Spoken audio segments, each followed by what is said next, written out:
Go ahead and fire away whenever you're ready. Scary Perry. When did that nickname catch on? The scary element of it. I think USF game, they start saying it. I've been running with it since then, for real. So that didn't follow you anywhere else before you got here? That's a UCF nickname. It's a UCF thing, first time somebody called me that. So what did you kind of think about that when you heard that? Did it take a minute to kind of figure out what they were chanting? I was locked in during the USF game, so I didn't really hear it at first, but when they said it at the end, it was just cool to hear. Like, it was exciting, it was funny to me. You heard that the other night, the senior night, when you guys went over there and celebrated. That was pretty cool to hear them all chanting your name, right? Yeah, for sure, and especially for that being my last home game, just being able to go out like that was pretty fun.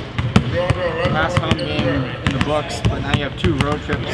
What comes with the difficulty or the challenge of going on the road, kind of this extended trip, first Tulane, then Tulsa? You're playing 2 good basketball teams back to back. We have to stay focused and prepare the right way. I don't think anything changes as far as going 1-0. It's just as far as our preparation and being able to stay locked in for those games. But the team has struggled more on the road, obviously, than home. What do you think contributes to that? Just being able to have the ability to bring our own energy. I think the fans here give us so much energy every time. We don't realize how we're missing that when we go away. So I think this is going to be really crucial to be able to bring that energy and that life to those games, even though we're not going to have them with us. Especially right off the top. Exactly. And Tulane's going to be fired up.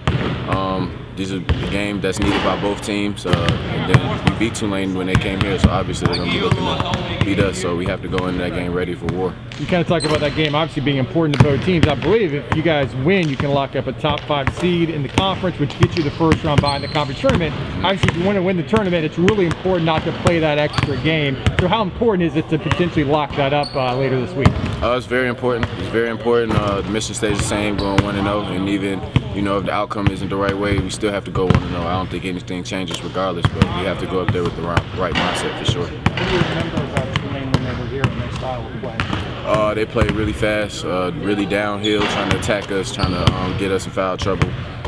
So I think our job is just going to be to keep them out the lane, keep them from playing so much in transition, and try to make them a half-court team. Have you noticed a difference from Isaiah Adams in practice since his performance last game at all?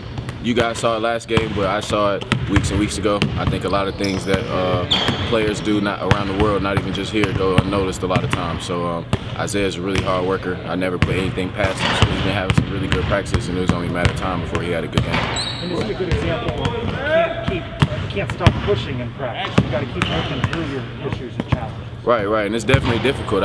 You can see it all the time. Not that he has bad body language or he does anything wrong, but it's just you know when somebody's going through something. So for him to be able to push through that and persevere is just a good example of staying ready, waiting for your moment, and he did that versus Cincinnati for sure.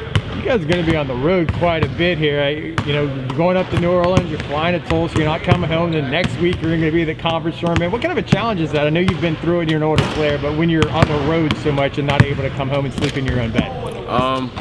You kind of get used to it. I've been doing it for a little second now, but for the freshmen and stuff, it's probably unusual to not have to be able to sleep in their own bed for a long period of time like that. But going out here to win games, going out here to play games, doing what we love, so you can't really complain. I think I saw they were circulating maybe a menu for New Orleans. Do you know what you're going to eat? Are you going to be able to get some of New Orleans cuisine while you're up there? Do you know what the culinary offerings are going to be? I hope we can, for real. I know they have some really good food down there, but I don't know right now. Well, good guys. Appreciate it. Thanks, guys. Appreciate it. Thanks.